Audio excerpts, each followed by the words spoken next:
You are listening to Invisible Not Broken, a chronic illness podcast that doesn't hold back. Our interviews are raw and honest, educational and inspirational, and we like to dish out some laughs because life with chronic illness demands it sometimes. I'm Eva Minkoff, your co host, fibromyalgia warrior, and founder of Wellacopia, the patient practitioner matching site. We are on a mission to humanize healthcare through healthcare relationships. And the best way to support this mission is to sign up on wellacopia.com today. So, our guest for this episode is a chronic warrior in his own right, but definitely an interviewee outside of the norm for us. Today, I'm chatting with Bernardo Puccio, the interior designer to the stars, literally to the stars. In this episode, Bernardo talks about his life and career as the most famous interior designer in Hollywood and being friends with celebrities like Elizabeth Taylor and Lana Turner, all while battling liver failure and likely mortality. In this episode, Bernardo takes us on his journey of celebrating life and preparing for death in the face of illness, braving trauma through writing, and the significant roles of loved ones. From his modest Italian upbringing in the South, he came to LA and became the most sought after interior designer in Hollywood, only to find himself in need of a liver transplant. His book, titled 13 Pieces of Unmatched Luggage and My Poodle, is a tale of glamour, survival, and the challenges of embracing life and love while at death's door. Isn't that an amazing title?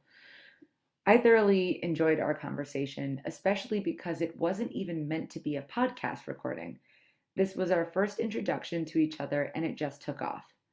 For this reason, though, you'll likely notice that this episode jumps around a little bit because of edits here and there, but I'm sure you'll enjoy it regardless. He's just so damn blunt, yet charming, and I love it. Before starting, I want to give a quick shout out to everyone who has taken the time to rate and review Invisible Not Broken. We have 101 reviews, and the more opinions we have, the better. In fact, now that I've been the co-host with Monica for a while, I'd really like to hear your thoughts on my interviews. What did you like? What did you not like? Who or what would you like me to cover? I'm all ears and feedback is welcomed. Lastly, and as always, I want to give a reminder that all conversations and health claims on this podcast are based on individual experiences and expertise. Everyone has their own personal and professional truths and should be treated as such. Okay, enough from me. Let's jump headfirst into the world of Bernardo Puccio. We have to do what we have to do. Life is so, you throw things for you don't expect sometimes, and I learned the hard way through my liver transplant. And you just deal with what you have to deal with. And I go out and I speak to people and I try to explain to them, especially younger people who have never been through any crisis like that. You just deal with what you have to deal with and continue on. And life is so great, and just accept it and be strong enough to handle it. And life throws things at you never expect. Someone recently posted, I think, on Facebook about being angry that people call them brave. And I thought that was interesting. I said, okay, why are you upset about that? Right. And she said, I didn't ask for this. So it's not something I went off and conquered because I was like, I'm going to conquer this thing. It was bestowed upon me. And yes, I worked hard to deal with it, given that I had it, but it wasn't that I chose it. And she saw bravery as something you choose to pursue that's difficult. So it was like, I don't know if it was a pessimistic way to look at it, but it was more that. Everyone says it differently. Yeah. Good luck with your illness. And you're strong enough, hopefully, to deal with it. Yeah. And I have a partner who's fabulous, right? That means more than anything in the world. I could never have gotten it through without Oren. He was my life partner for 43 years, and we've been married 11. And I just could not have gotten through that major crisis without him. I say it in the book intensely. Yeah. Yeah. Because did you read the book? I read the back of the book first, and Good. I do that. so I'll tell you something about me and what I do. So I have a platform called Wellacopia, and it's a matching platform for doctors and patients, the same way you would match a dating site in a dating site. It's for people with chronic illnesses and the doctors they're going to see long term, right? Like you need to have a good relationship with them, trust them, especially if we're talking an invisible illness and you need to, well, maybe you need to be diagnosed. You need to try different things, investigate, and so on. So when I read the back of the book, and you're like talking about yelling at the doctor because you Gave me diagnosis I didn't want to hear. yeah, I was like, well, he understands the problem. I mean, anyone who's been a patient long term, especially, understands the difficulty in finding the right doctor and connecting with a doctor. So I was so fortunate that I really had an incredible team that I worked. They took care of me rather at Cedars, and I still see them often, and they're just amazed at how I have accomplished what I have and how I keep going and the stamina that I have. And 10 years in March. And so that's been an amazing achievement to me, more than anything I've achieved in life. To achieve that is the greatest for me. And to overcome the liver transplant and that it was a success and to go on and live a normal life is incredible. Very few people go on that length of time.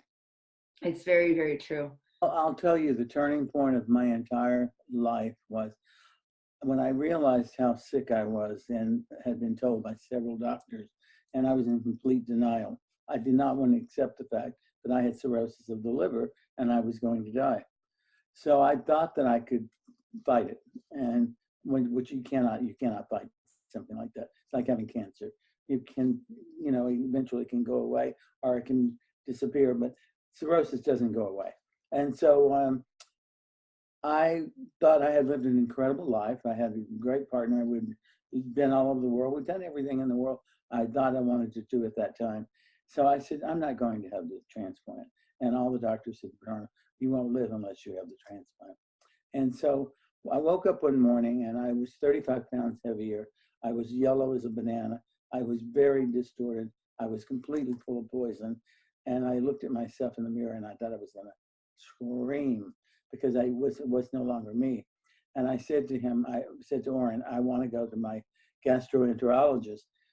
And so we got dressed and went to him. And when I walked in, he said, what are you here for, Bernardo? I said, Dr. Wolf, you've been telling me about this transplant for so long now. I've decided I want to have it. And he looked at me and said, are you really telling me you want to have it now? I said, yes. I said, I cannot watch Orrin watching me die. And I said, feeling this way and looking this way, I want to go, let's go. And that was the turning point of my life right there. And that was the beginning of everything that I had to go through, because I didn't truly think that I would be strong enough to survive such a tremendous ordeal of the after the transplant. Mm-hmm. That is horrendous. But I did, and I learned that I can do anything I want to do, that you have to do. Mm-hmm. Seems like you felt that way about your career before. Everything. Yeah. Sometimes I amaze myself because, as you read in the book, I came from a wonderful Italian family, a very simple Italian family who had a grocery business. And my mother was an incredible, smart woman. And she ran that business, and my father with her. But I learned the work ethics. And I always liked the fact that if you work hard, you will always be comfortable with money. And that was so important to me. And I learned that from my family very early in life. So when I went out on my own and I really realized finally that it was a design business that I wanted to be in, interior designer, the greatest asset I had was my working in my father's grocery store and business college education, because that gave me a background for business. So when I became this incredible interior designer and was so successful, I knew how to handle the money and deal with the money and the investments, and not let the money fly away like so many of my friends. They lost everything. They couldn't deal with the success and the overabundance of money. So it was great for me that I had that business background. It gave me great bones. Yeah, that's it's always interesting to see how entrepreneurs flourish based on their background, whether they had any of that spirit in them or not. Like I've been an entrepreneur. That's what I always wanted to be, even when I didn't know I wanted to be that. And both my parents are in corporate America. Really? Yeah, Aren't you lucky? I mean, yeah, I'm so proud of my parents. They've become very successful, and They they're must be very proud of you. they are they are proud. It's hard for them sometimes because they like stability, right? And here You I would, they would like for you to have more flourishing and Yeah, more, yeah. it's early, but like it took. I've been doing this business for 3 years, and it's only now starting to hit the up and up. It And takes time.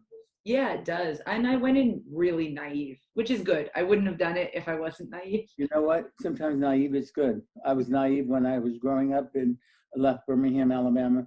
I was very naive, but I learned a lot being naive. I'm Yeah. not naive anymore, I can tell you that. It took me almost 5 years to finish my book because I kept going back and reliving it and revisiting it and changing things. And 5 years to get it from one place to the end. And there were times in my book that it was very difficult for me to write because I'd blocked out so much, especially about the liver transplant and so much about my past that I had as growing up as a child. And so to go back and write all that was like having to really relive it all again. Yeah. Yeah, it's well, I mean, it depends on who you are and how you deal with these things, but it's very therapeutic, but it's also a little PTSD, right? You're bringing back Right. really hard memories. I like to write, particularly when I'm upset. It just is that way, right? It's I how love to write, period. I yeah, write notes, I write letters, I write people comments and things. You know, I write everything down, yeah, and that's how I have a schedule. Every day is a list, and the next day gets what I didn't do on that day. I put it on the top of the next day. So my life is a writing list. yeah. Yeah, I'm exactly the same way. I have a little whiteboard over there. I tend to like the Yeah, whiteboard. that way you don't forget anything. Yeah, it's in my face, like you still have to do this. Clients say to me, "How did you not you didn't forget anything?" Well, I have a list, and I go by it, and I try to make my notes, and I try to be organized. It's been a very important asset in my business, particularly being the owner of my corporation. And I don't like giving everybody orders to do everything because if there's a mistake, then I have to blame them. So this way, if I oversee everything, then if there's a mistake, I blame myself and I redo it. But I try to organize the life, and especially in the design business, if everything is not methodical and just precisely done, you can make very costly mistakes. Yeah, it's true. Without and you know this, leaving room also for creativity and like what is Right. that needs to be solved here. I always leave room for a little bit of change. Something can come up and you can see something and you'll say, oh, this works even better than what I had planned. So leave room for change. Yeah. Recently I started this practice of leaving the mornings for creative work, whatever that means. It's like something that takes a lot more brain power and maybe with an outline, but just something that has to come from almost nowhere. What sign are you? I'm a Taurus, but See, Aries. I'm the opposite from you. I have my evening creations. A lot Everything can of be in people the do. evening. Huh? A lot of people do. I think because of my fibro, I have fibro fog. It hits 8 p.m. and I'm like, Oh, if I'm gonna really? work, it has to be mindless work. Pretty. And mine is at night when everything is quiet and the phones aren't ringing and just silence. My creativity comes alive and I then start writing everything down because I don't want to forget it. And so that's how I do most of my work. Yeah. Yeah, the whole night owl, morning person, whatever, bird, what's it called, thing. It really is fascinating how people just thrive at certain hours. Everybody's different. Yeah, everyone really is different. It's Everyone has their own. so I'm a morning and a night person, just in general. What maybe not working, but I love being up late. But I love getting up early in the morning, which equals no sleep for Eva. But Yeah, you have to have sleep. I have to have my sleep, but I'm up to 2 in the morning, so I try to sleep to about 10, and so I get my. I've got to have the rest. My yeah, body has to. my body does too, and I let it have 8 hours in bed. But late, especially lately, I picked up insomnia, not full insomnia, but like taking 1 to 2 hours to fall asleep insomnia. And My partner is terrible. He can't sleep, yeah, and drugs don't work, and he just can't cut his head off, his mind off, and yeah, he's that's exactly what mine is. It just races, even if it's not about work, going and keeps just going. going. He can't sleep. It's terrible. I feel sorry for him. I still need to. I want to re-listen to it, but I heard a podcast a week ago where someone, Tim Ferriss, interviewed some guy who's like an expert on. Uh, Actually, I don't know what he's known for. I just know that he's done a lot of research in hypnosis, but not hypnosis the way we think of it, but hypnosis for sleep and insomnia, and how you can hypnotize yourself a little bit. Just similar to meditation, it's not quieting your brain, but it's actually focusing on one thing intensely so that your brain's not thinking about anything else. And I want to work on that. Very interesting. Well, Yeah. you have to have rest. Your body, especially you with your problem, that you need rest. Mm-hmm. It's I have a true. lot of friends, lady friends, who have that, and they've had it for years. It's it's pretty awful. For some, it's really awful. Ooh. Do you inherit that or anything? Mm, So, I mean, I don't know when fibromyalgia became diagnosable, but people weren't really diagnosed with it until the last 10 to 15 years, much at all. All I've ever heard of it. Yeah. So, my grandmother that I'm named after, she died right before I was born. She was in a pain a lot of the time, various things. Maybe they didn't know what it was. That's what I'm thinking. And then my great grandmother had a lot of joint pain. So I have a feeling Probably, there was something there. Also, I know my great grandmother had, and look, I've accepted this about my body, but she had fat knees and I have fat knees. And I think it's my body's way of saying, I'm going to protect you. just wear a dress to cover your knees. Yeah, I'm so used to it now that, I see these women wearing these short dresses with these terrible legs. Just cover them up. That's all. yeah, I've got a great waist, my boobs, my You ass, look my beautiful. just, You look great. thank you. So don't worry about your knees. No, I know. Everyone has something. Everyone has I something. don't care who they are. Everyone has something they don't like about themselves. Yeah. And I kind of make fun of them now. It's like, oh, and my little fat knees. I Well, haven't worn shorts in years. I never really enjoyed wearing shorts. They're very uncomfortable. I have grandchildren. Yeah. Yeah. And I told you I'm British, right? So I'm a British Jew, which is rare. And British Jews, oh my, talk about family. Very strict. They're Yeah. very strict and religious and very smart. Yeah. Loving though. I have such a loving family. It's very Italian, honestly. Italian Oh, families. the Jews and the Italians are so close. I mean, honest to God, when it comes to family, especially, Yeah. and the Jewish mothers adore their sons. They adore their children, period. Yeah. You have a brother? No, a sister. So we didn't have that Oh, going on. okay, well, They adore my husband. I'm sure they do. Yeah. Oh, they love him. The Jewish pediatrician. I was going to say the doctor.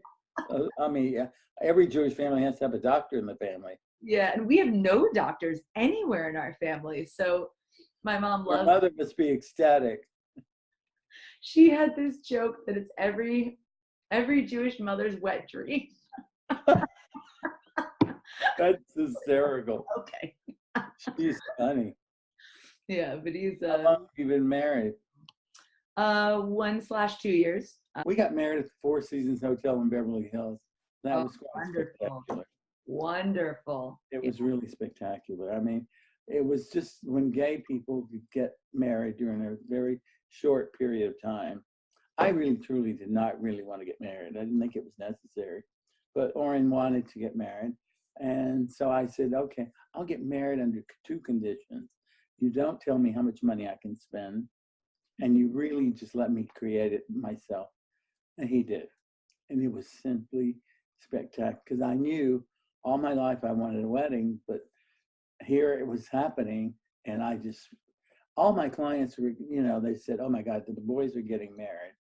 Well, when you hear Bernardo's going to do something, they know it's got to be spectacular. Mm-hmm. So I couldn't let them down. So I had to go to the moon, create this, and I did, and it was spectacular. And they never will see it again like that because the hotels, every time they see me, they say, we've never had a wedding like that. And I said, you probably never will. Nobody would be that stupid to spend that kind of money. It's all or nothing. It's your day, right? It is amazing. I thought spending that much money on one day, like it sounds nuts, but it's the most important day, other than maybe the day your children are born. You're absolutely correct in that situation. And I was dying, but no one knew it but me.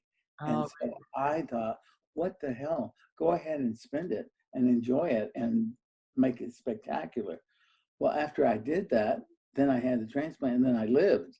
And then I came to the realization, and I was so glad that I went that extra yard and just created a spectacular event that we will never forget. Yeah.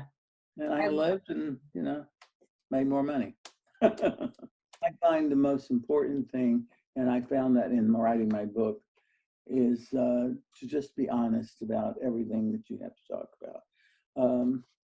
As I was writing my book, I revealed so much of my privacy of my life, but I felt that that's how you captivate an audience or a reader. Yes, it's tell the truth and to be as open as possible.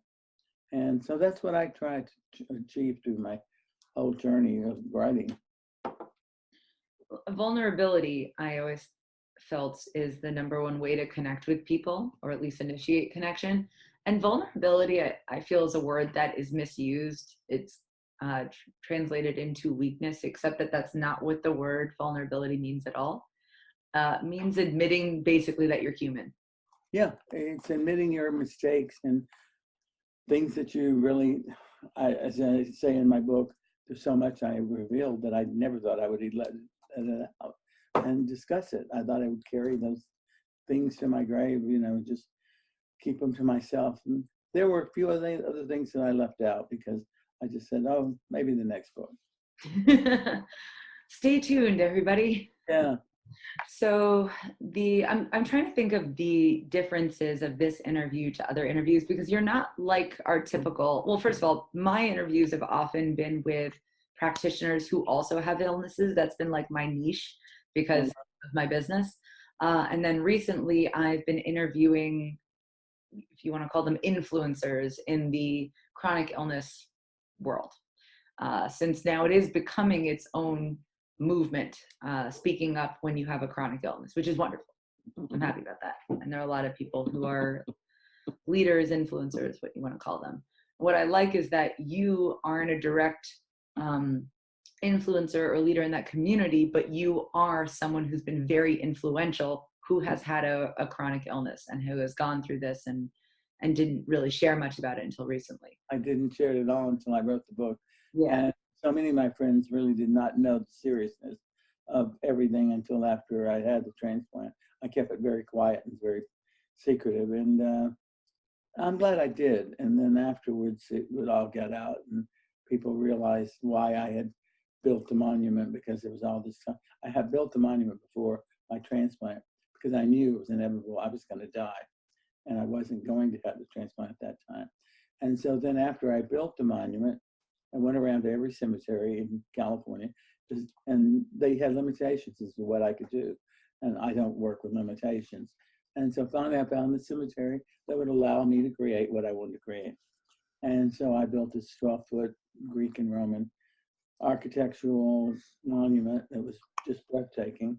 And I said to Orrin, I said, this is so spectacular. Let's have a party to show it off. So we had a party of our closest, 100 of our closest and dearest friends. Well, we had all kinds of press. We had press from England, press from Sweden, New York, France, all over.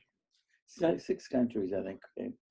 And they covered the whole unveiling of this monument and a party of, it was like a celebration of life. And people knew I was kind of sick, but it wasn't discussed about. You could see I looked different.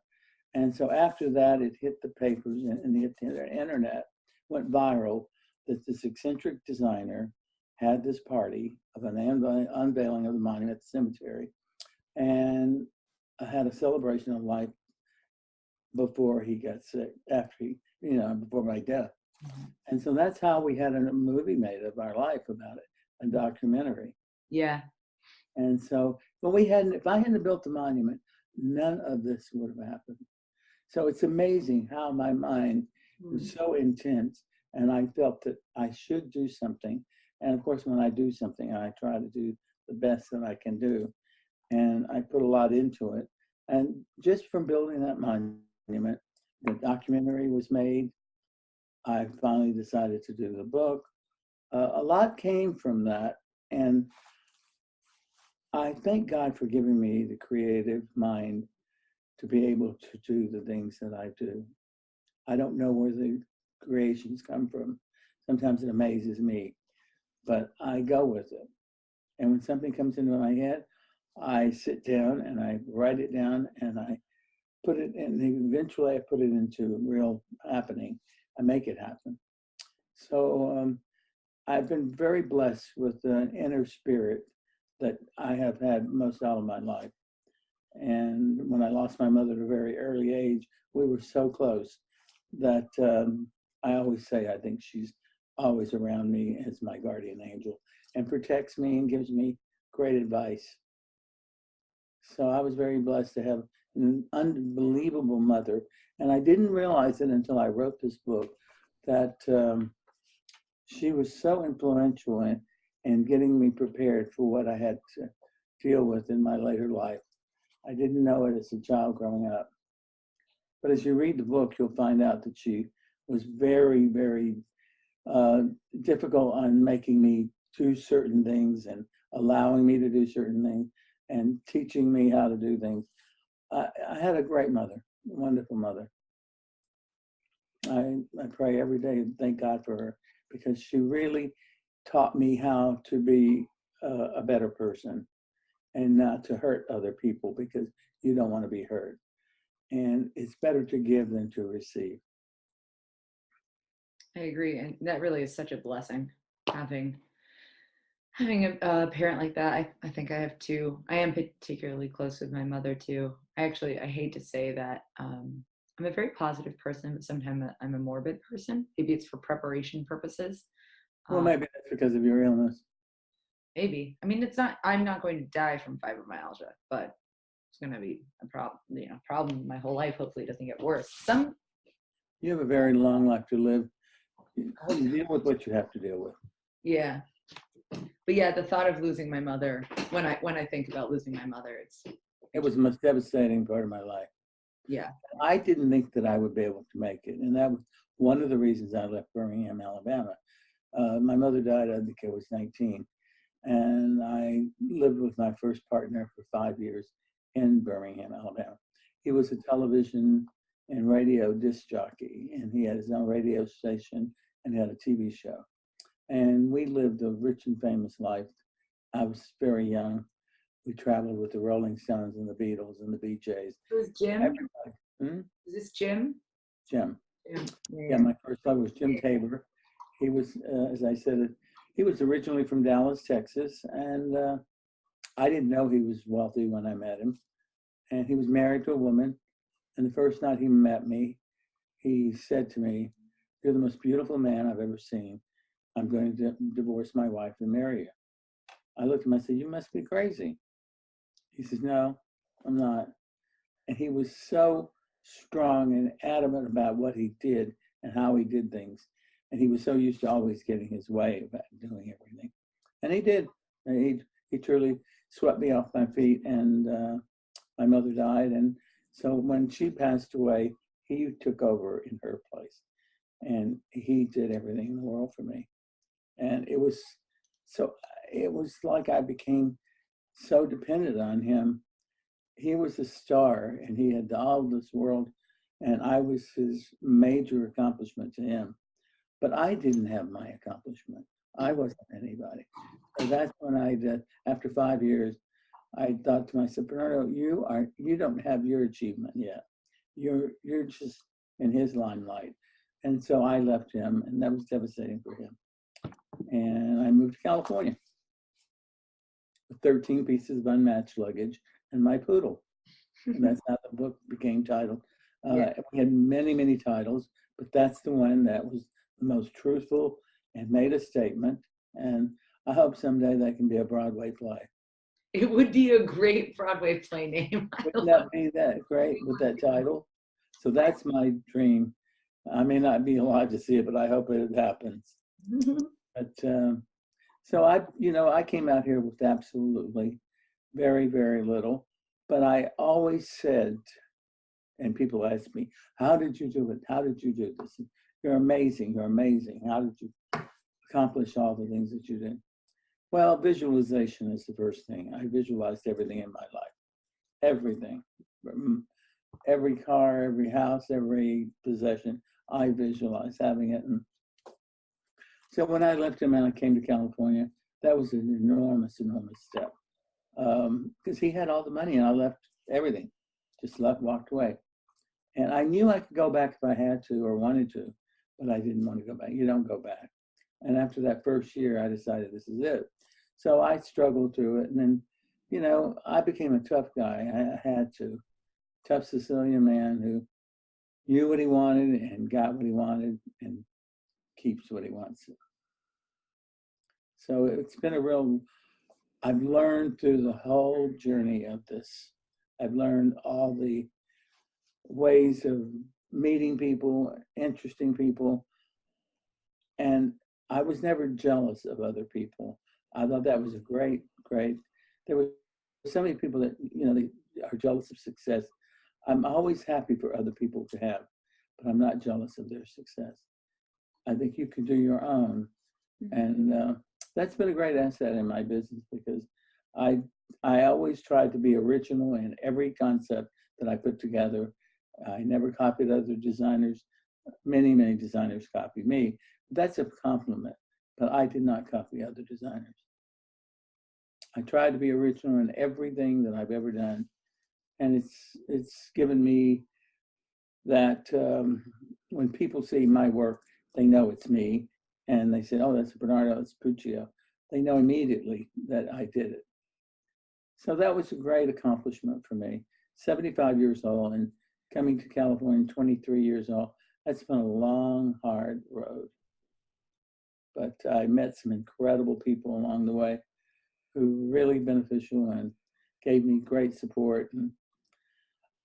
And I loved every minute of it, and I hope there's more to come. Thank you, first of all. My pleasure. This has been great. I enjoyed it. I have a whole list of questions I thought you might ask. Yeah. Oh, so there are questions. What I want to do now is go over and I think create some specific questions, more specific questions around illness and care and your relationships with, well, maybe Oren as a caretaker and as well as your doctors.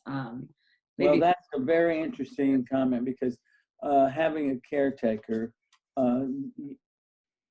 you cannot have a transplant today or at my time without having someone sign up as your total caregiver. And there has to be a backup because you're going to need care and you're going to need full-time attention. And they won't give you a transplant unless they know someone's going to be there with you. And also, things have changed since mine, 10 years, 9.5 now. But I was 64 when I had my liver transplant. I don't know if they would give it to a 64-year-old man or a person at that age. because they've changed a lot of the rules now.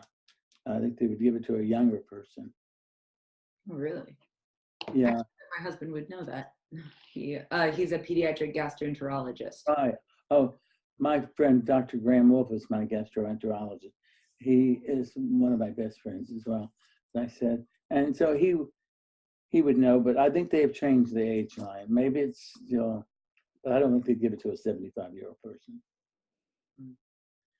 because they just don't give out organs like that easily. It's wonderful. And I had, as I say in the book, I had 3 livers to come in. I was given 4 days left to live while I was in the hospital. And on the 4th day, a liver arrives. They prep you for surgery. They took me in for surgery, and you wait for the liver to tell me if it's a fit, because it has to be a perfect match. And that day it was not a match. It was not a match at all. So they take me back to my room. The 2nd day, another liver comes in, prep you to go for surgery, go into the hospital, and you wait for the results. Not a match again. And I have 2 days left to live. And the 3rd day, the 3rd liver comes in, and it was a perfect match. So that was really, really luck, because I didn't have very long to go. I mean, that was calling it close.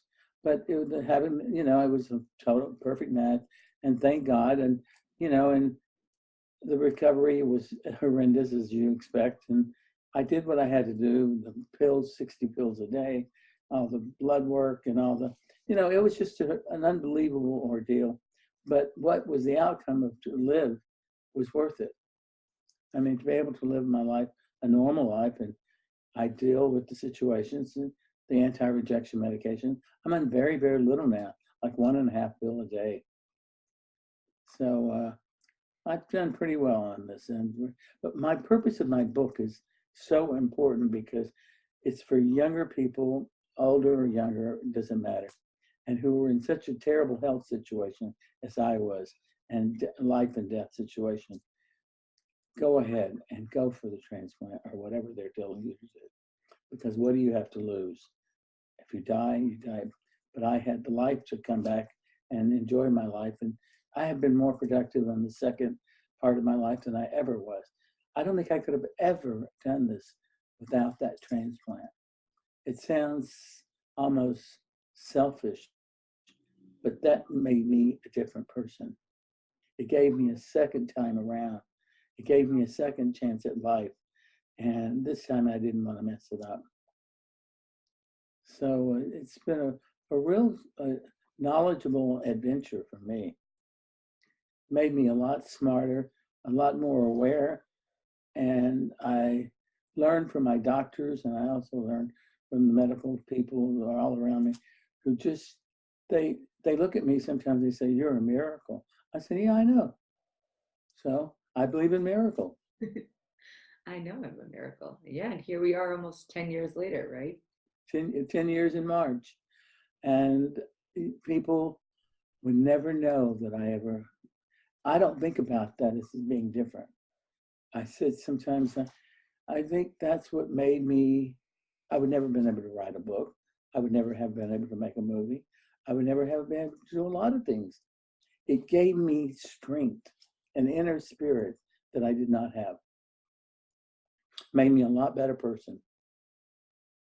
And with that situation, I could have never done it without Oren, who has been, as I said earlier, 43 years in my life.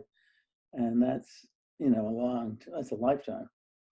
So he's an incredibly smart, caring, loving human being. And so therefore, without that behind me, and I can say I want to build a wall to the moon or ladder to the moon, you say, okay, let me do research. We'll figure out how to do it. And that's the kind of person he is. And so he's always been behind me in everything that I do. And that's a great help. I always say, behind every person is another good person. Oh, that's so true. That really is. You can't do it alone. Everyone needs someone else. And people who think they can do it alone, they're crazy. You just need someone else to talk to, someone else to believe in, someone else to share it with. So it's just so very important to have that person. I don't care who he is or she. It's just to have that confidence and love in a supportive person. It was everything to me. And community as well. It doesn't, oh, I mean, it's great if it's a singular person, someone that you're close to, but I know that it's one of the reasons why there are hundreds, maybe thousands of Facebook groups now for different illnesses or people with chronic illnesses in general, because they haven't found great support systems at home or nearby, or even if they have, they might want something I'm else. glad they're available for people Yeah. because so many people lose their partners and they have grief counseling and people that need to talk to other people. I have my best friend, she just lost her husband, and I want her to get into a group because it's very difficult after being married for 52 years and not having him there. It's hard for her. And so I think she's getting into a group, but everyone needs someone there to talk to or lean on or help. So it's just, you can't do it all by yourself. As creative as I like to be and strong as I think I am, I need help. Everyone needs, and we go to a therapist who's been grateful help. She's a woman and she's been a psychologist to both of us. We don't go together because we get into arguments when we go together. So we go separate. And she was the real instigator in me writing the book. Okay. She had heard all of my stories through 10 or 12 years. And she said, Bernardo, you really should write these stories down and put them in a book. And as I say in the book, we're on a flight to Paris, 16-hour flight, and I couldn't sleep. So I just started writing. And that's when it started. I just kept opening up and reading and writing, and that's how the book began. And I'm so glad I wrote my book. I am getting more accomplishment, satisfaction, I should say, from the book than anything I've ever done. I walk people on the streets and they say, "Oh my God, I love that chapter on this and that and that." And who is the person that you didn't want to talk about? And it's really just, it gave me another dimension because I don't think anyone who knew me would ever think I would write a book. They didn't know I had it in me. You're also expressing yourself, well, you're expressing yourself in a way that you've never done before, right? And not just through a medium you've never done before, but telling stories that you never have, especially so candidly. I'm not surprised that it feels it more like you than anything else, because it is you on a different level. And I speak, the book sounds like I'm speaking. When you read the book, now that you've had this interview, it's just like I talk. That's how I tried to write the book, just like I speak. And when I arrived to California, the most fascinating thing in the world, here I was just a young kid starting out in California, no money and no ambition. I had ambition, but I didn't have a job. And creating, and the first person that I really meet is Lana Turner. And we became very close friends. Beautiful, beautiful movie star. I was never awed by people like that. They were just other people. And so we became best friends. And that was a great part of my life. Having this great movie star. And then we became good friends. And then years later, I became very good friends with Elizabeth Taylor. So I was very fortunate. I always say I was either at the right place at the right time, or I had something that they were intrigued by. Because once I met these people, it was just inseparable. And they were. There is being in the right place at the right time, but you still make it happen, right? You might be put in the same room with someone, but you are the one. You have to make it happen. Mm-hmm. And you either have it or you don't. and it's just something that clicks. And you don't know it at the time, and I didn't realize it till many, many years later. But it's just something that happens, the camaraderie between two people. And that's how it was with Elizabeth, and that's how it was with Lana, and so many celebrities that I met through all the years working with them. I always felt that they were incredible, talented people, but they were just another person who had a job in the entertainment business. Mm-hmm. So that never, and I was never overwhelmed by that. They did what they had to do to make a living, and they were great at it. I did what I had to do, and I was as good as I could be. I haven't met that many celebrities, but I've met decent number of These other people. Yeah, I've always felt that. I I especially love when I'm 5'7", so I'm tall-ish for a girl. And and I see these people who are larger than life and women, but they're small. I'll never forget meeting Joan Rivers. She was the tiniest thing I ever saw. She looked like a little bird, but she was a powerful woman. Right. Very powerful. I love it. I have to say, when it came to celebrities or famous people that you met, the ones that stood out to me the most are the Beatles. I'm a big Beatles fan. But I enjoyed meeting the Beatles. We ran around with them intensely. We had our own airplane at that time, and so they flew with us places. The Rolling Stones, the Bee Gees, Chubby Checker, all of the rock and roll period of the '60s. My partner entertained them at their sock hops and their events, and I got to meet all of them, and they were lovely, lovely people. Well, the Beatles, of course, were from London, like you, and it was a very great English group. They were incredibly successful, unbelievably successful. They even signed a poster to us. I think when I broke up, I gave him all of that stuff. Today, I wish I had the poster. It'd be worth a fortune. Yeah, not in the 13 pieces of luggage, I guess. No. That's what I left with, 13 pieces of unmatched luggage and my poodle. Yeah, but you weren't happy about the unmatched luggage part. Someone said to me, Bernardo, recently after the book, they said, Bernardo, well, you've never had anything unmatched.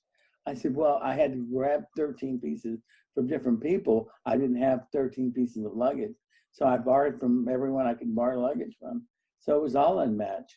So that was the understatement of the title of the book, Unmatched. You don't have anything unmatched. Not anymore, I don't. Yeah, I had a feeling before I even read the book that would be the case, just based on what your career was. And I said, there's a reason why Unmatched is part of that. It was, and glad you noticed that. That was a major part, Unmatched. It would sound a little pretentious, 13 pieces of matched luggage. Oh my God. That's You're a designer. I think it makes sense. Yeah, I like the unmatched. Yeah. I had to work for it. And Gigi, I had a Labradoodle, but I'm all about the poodly dogs, all about the doodles. I miss mine too. I miss mine. He was GG for good guy. There were the WSGN was the radio station my partner worked for, and they were called the Good Guys, WSGN Good Guys DJs, and so they had a contest and gave away poodles, and he arranged for me to win Good Guy. But I couldn't call him Good Guy. I called him GG all the time. And I love that you won a poodle. Huh?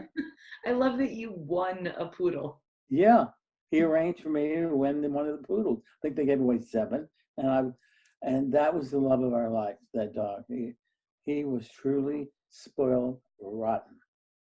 Yeah. So then when I met Oren, he had 2 cats. I wasn't big on cats at all. I've always had a dog, and we had dogs around the house. But so when I met him with 2 cats, I thought, oh my God, I don't really like cats. But I got to know them and love them, and then he lost those 2. And then later, when we began living together, we got our own Cristal.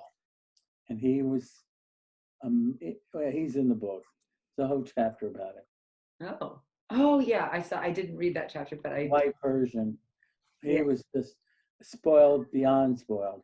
But he was known all over the world. Everybody, our Christmas card was his picture on the front of the card, all over. Everybody had his face posted on their refrigerator.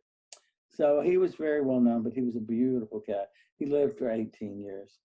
Wow. And that's a long time for a cat.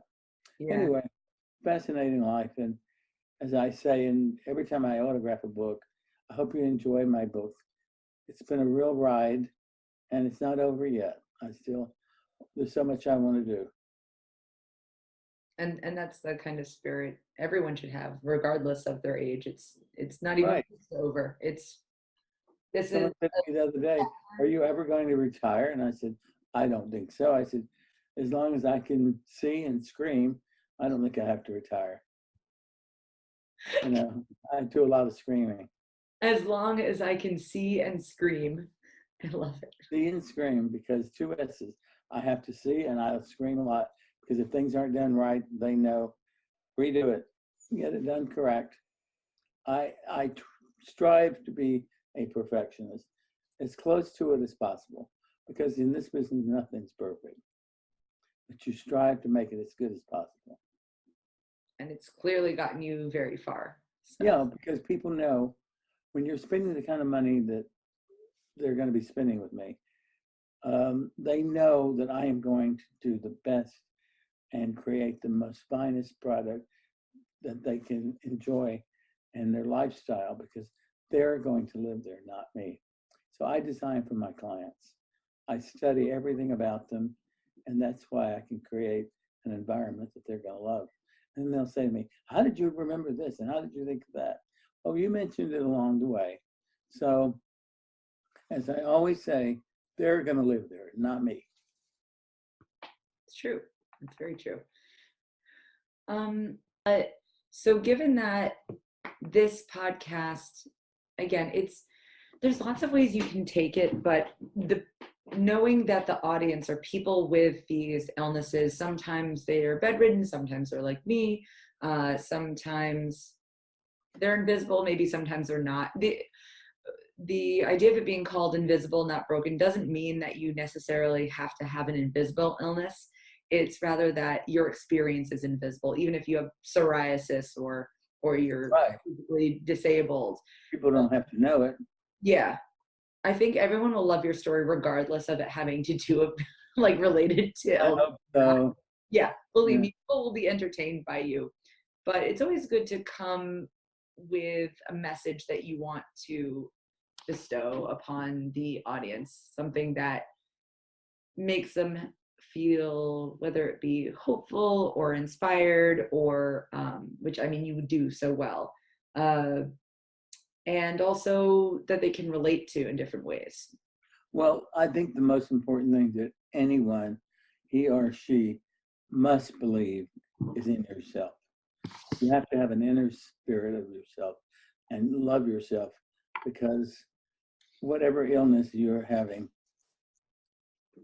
if you have God inside you and believe in yourself, you can accomplish anything and you can overcome anything. But I could never have done it without my faith in, in God, and also believing in myself. It was an inner spirit that kept me going.